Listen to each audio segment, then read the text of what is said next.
सुप्रभात बच्चों, मैं आपका हिंदी विषय अध्यापक अर्जुन तोनवाल आप सभी का हार्दिक स्वागत करता हूं, अभिनंदन करता हूं। आज जिस बिंदु पर हम बात करने वाले हैं उसका नाम है हरिशंकर परसाई।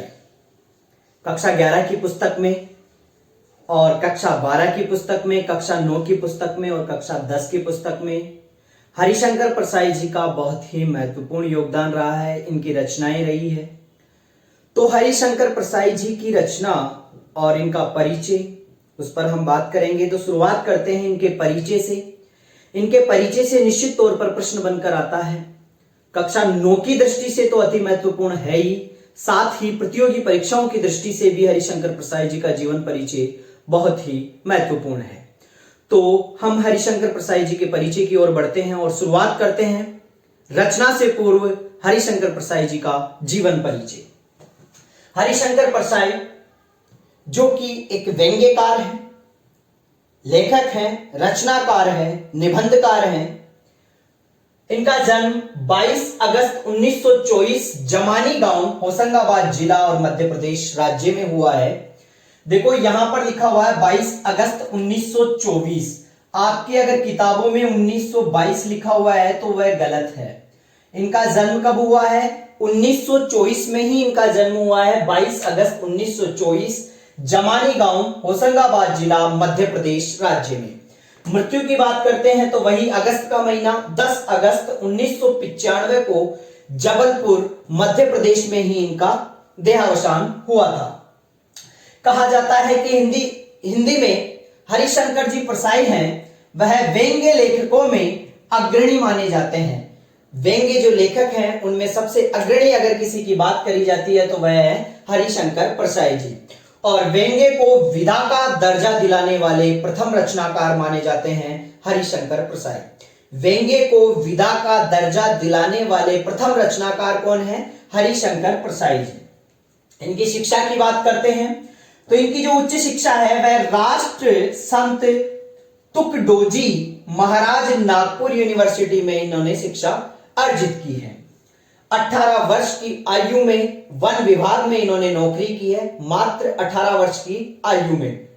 सन 1953 से लेकर 1957 तक इन्होंने प्राइवेट स्कूलों में अध्यापन कार्य किया है। मध्य प्रदेश नागपुर विश्वविद्यालय से इन्होंने एमए की डिग्री प्राप्त की है। कहां की?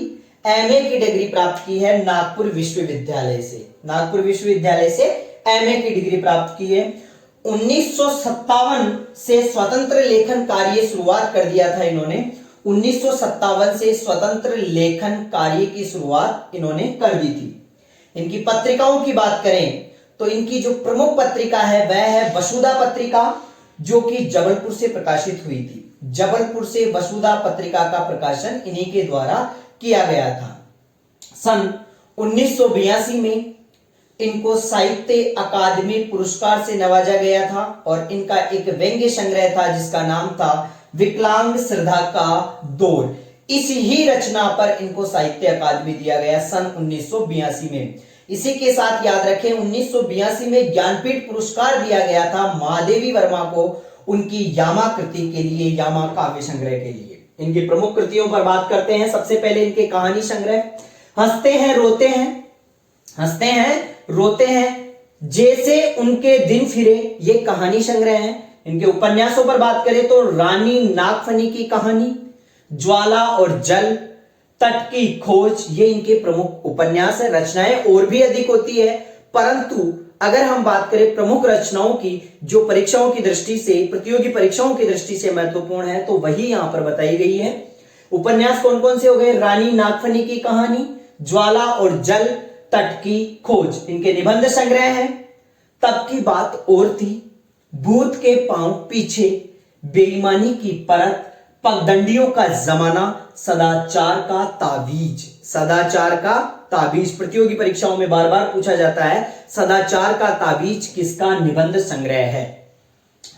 और इसके आगे शिकायत मुझे भी है और अंत में अलग से रचना है ये, शिकायत मुझे भी है और अंत में। इनका व्यंग्य संग्रह है, बहुत ही प्रसिद्ध है।